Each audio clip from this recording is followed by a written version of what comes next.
কবে হবে ত্রয়োদশ জাতীয় সংসদ নির্বাচন? সবার আগ্রহের এই প্রশ্নের উত্তর এখনো অজানা, যদিও প্রধান উপদেষ্টার কার্যালয় বলছে ডিসেম্বরের মধ্যে নির্বাচন আয়োজনের সব পক্ষকে প্রস্তুতি শেষ করতে নির্দেশনা দেওয়া হয়েছে। একজন বিশ্লেষক মনে করেন এসবই ইঙ্গিত দেয় ফেব্রুয়ারিতেই হতে পারে নির্বাচন। বিস্তারিত মোহন ইসলামের প্রতিবেদনে। একটা প্রজন্ম জানেই না সুষ্ঠু ও অংশগ্রহণমূলক নির্বাচনের কথা। তাদের কাছে নির্বাচন মানেই একতরফা কিংবা ভোটের আগের রাতেই ব্যালট বাক্স ভরে রাখা। জুলাই অভ্যুত্থানের জনপ্রিয় স্লোগান ছিল স্বৈরাচারের পতন চাই, বিপরীত দিকটাই গণতন্ত্র। বাংলাদেশে এখন পর্যন্ত সুষ্ঠু ও নিরপেক্ষ ভোটেই তার সর্বোচ্চ অনুশীলন হতে দেখা গেছে বলে মনে করেন বিশ্লেষকরা। এই অবাধ ও সুষ্ঠু নির্বাচনের আয়োজন এখন ডক্টর মোহাম্মদ ইউনূসের কাঁধে। অভ্যুত্থানের বছর পেরিয়ে গেলেও কখনো আগামী বছরের এপ্রিল, আবার কখনো বা ফেব্রুয়ারির কথা শোনা যায়। বিষয়টি নিয়ে প্রধান উপদেষ্টার কার্যালয়ে দৃষ্টি আকর্ষণ করলে প্রেস সচিব জানান, ডিসেম্বরের মধ্যেই ইসি সহ নির্বাচন সংশ্লিষ্ট সবাইকে প্রস্তুত থাকতে বলা হয়েছে। চিফ অ্যাডভাইজার জানিয়েছেন যে এটার জন্য যত প্রস্তুতি এটা ডিসেম্বরের 31 তারিখের মধ্যে নিয়ে ফেলতে হবে। যত ধরনের, এটা সিকিউরিটি রিলেটেড প্রস্তুতি হোক, অন্যান্য রিলেটেড প্রস্তুতি হোক। আমরা মনে করি এই বছর এই সামনে যেটা ইলেকশন হবে সেটা আমাদের ইতিহাসের one of the best election. সংসদ নির্বাচনে ভোট গ্রহণ হবে অন্তত 47,000 কেন্দ্রে।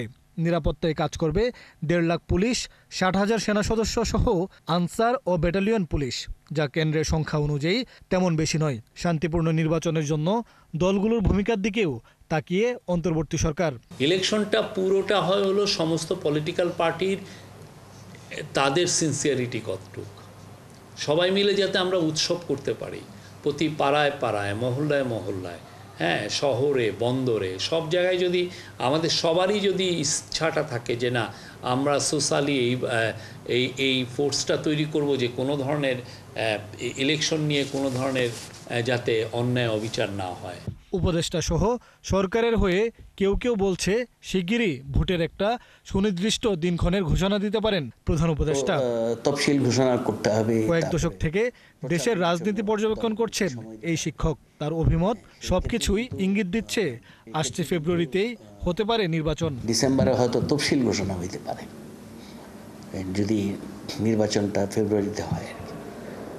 আমার মনে হয় উনি হয়তো ওই অর্থেই বলেছেন যে প্রস্তুতির বিষয় আছে, ভোটার লিস্ট একটা বিষয়, তারপরে যদি প্রবাসী ভোটারদেরকে অন্তর্ভুক্ত করতে হয়, আমার ধারণা হয়তো নির্বাচন কমিশন এই বিষয়ে কিছুটা অগ্রসর হয়েছেন, মানে কিছু প্রোগ্রেস আছে হয়তো, বা সীমানা নির্ধারণের একটা বিষয় আছে, তারপর আইন শৃঙ্খলা বাহিনীর ভূমিকা একটা বিষয় আছে। রাজনৈতিক কার্যক্রম স্থগিত হওয়া আওয়ামী লীগ ও তার অঙ্গ সহযোগীরা নির্বাচনে সহিংসতা যেন করতে না পারে সেজন্য সরকারকে সতর্ক থাকতে বলেন এই বিশ্লেষক। মোহন ইসলাম, ৭১, ঢাকা।